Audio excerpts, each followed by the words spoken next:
સાદોલિયાના પ્રતિબંધિત ઓવરબ્રિજ પર 3 ડમ્પર અને ટ્રક વચ્ચે થયો ભયાનક અકસ્માત, 2 ના થયા મોત। રાજ્યમાં નેશનલ હાઈવે બેફામ દોડતા રેતી ભરેલા ડમ્પર ચાલકોની બેદરકારીના કારણે અકસ્માત થવાના બનાવમાં વધારો થવા પામ્યો છે, છતાં આવી ગફલતભરી રીતે ચલાવવાનું ભૂલતા નથી, જેને લઈને અકસ્માત થવાના બનાવોનો પોલીસ વિભાગ દ્વારા આંકડાકીય માહિતી મળવા પામી છે।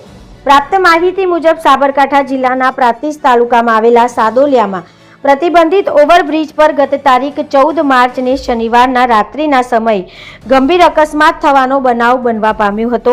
આ પ્રતિબંધિત હોવા છતાં રેતી ભરેલા 3 ડમ્પર અને 1 ટ્રક વચ્ચે ગંભીર અકસ્માત થયો હતો, જેમાં 2 વ્યક્તિઓના ઘટના સ્થળે મોત નીપજ્યા હતા, જ્યારે અન્ય એક ચાલકને ફાયરની ટીમ દ્વારા બહાર કાઢવામાં આવ્યો હતો।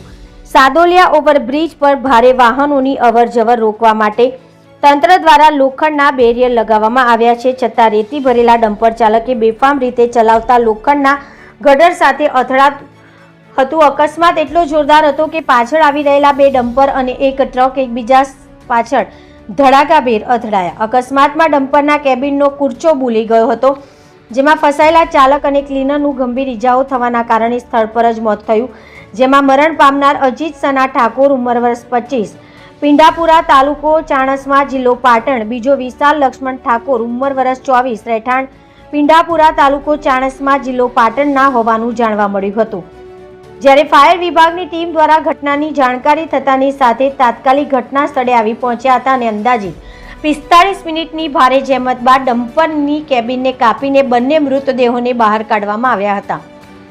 આ દરમિયાન પાછળ અથડાયેલા ટ્રકના કેબિનની અંદર ફસાયેલા ટ્રક ચાલક જીવરામ ગોવિંદને ફાયરની ટીમ દ્વારા 10 મિનિટની અંદર સુરક્ષિત રીતે બહાર કાઢી 108 એમ્બ્યુલન્સ મારફતે હોસ્પિટલમાં સારવાર અર્થે ખસેડવામાં આવ્યા હતા। આ અંગેની પ્રાંતિજ પોલીસને જાણ થતાં પોલીસ તાત્કાલિક ઘટના સ્થળે આવી પહોંચી હતી અને બંને મૃતદેહને પોસ્ટમોર્ટમ માટે સિવિલ હોસ્પિટલમાં ખસેડવામાં આવ્યા હતા અને અકસ્માતે ગુનો નોંધી આગળની કાર્યવાહી હાથ ધરવામાં આવી હતી।